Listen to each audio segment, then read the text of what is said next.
what would you do to achieve more equity in housing and health care for Inuit? Healthcare and housing are federal programs. I would lobby the federal government to explore opportunities of bringing in completed houses, almost completed houses that we put together because we lack certified Red Seal carpenters in Nunavut that are local Inuit. So I would try and focus on, besides education, focus on uh, housings that are almost completed that we can put on a lot and don't have to work as much as starting from the foundations and building the whole thing.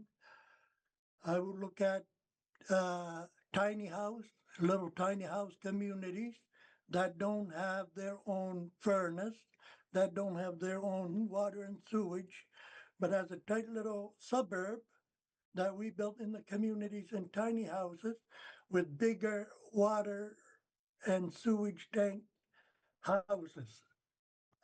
That's one thing that I would want to explore in housing because both of them are big deal. And I want to make Nunavut, how can we make Nunavut to be friendlier to nurses? How can we be friendlier to doctors so we can bring in the best nurses, the best doctors that the world has to offer? I would explore that, how to achieve that in terms of housing and healthcare. Uh, uh, we need a lot of collaboration with Inuit. How would we do this? How can we make that better?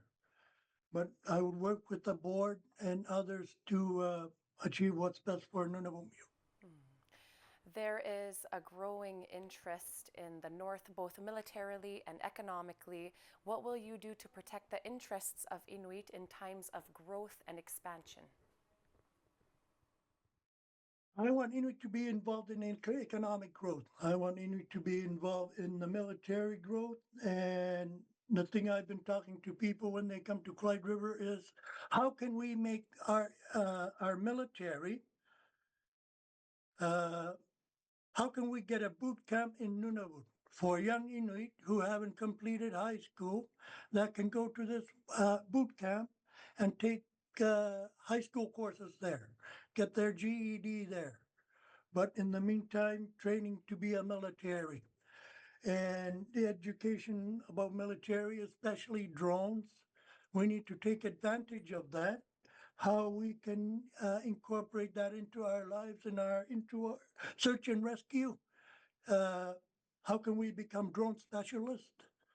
And in terms of economic growth, our Prime Minister, Honorable Prime Minister, has been saying in his speeches that we need to dream big. We need to dream bigger. We need to dream again, dream big and bold.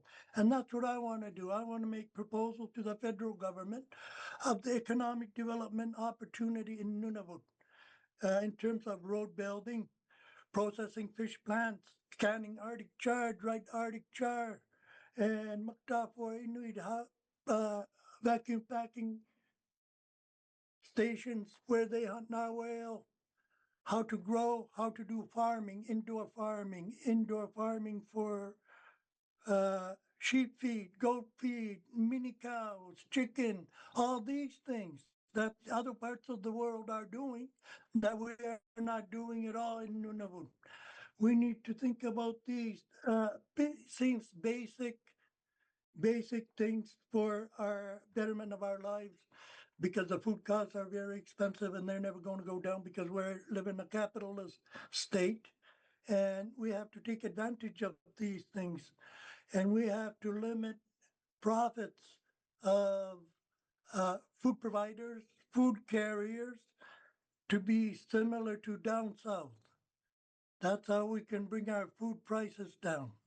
And very quickly, what would you what would you hope to accomplish during your time as president? During my time as president, I hope to accomplish. We've been having annual reports from NTI every year since 1999.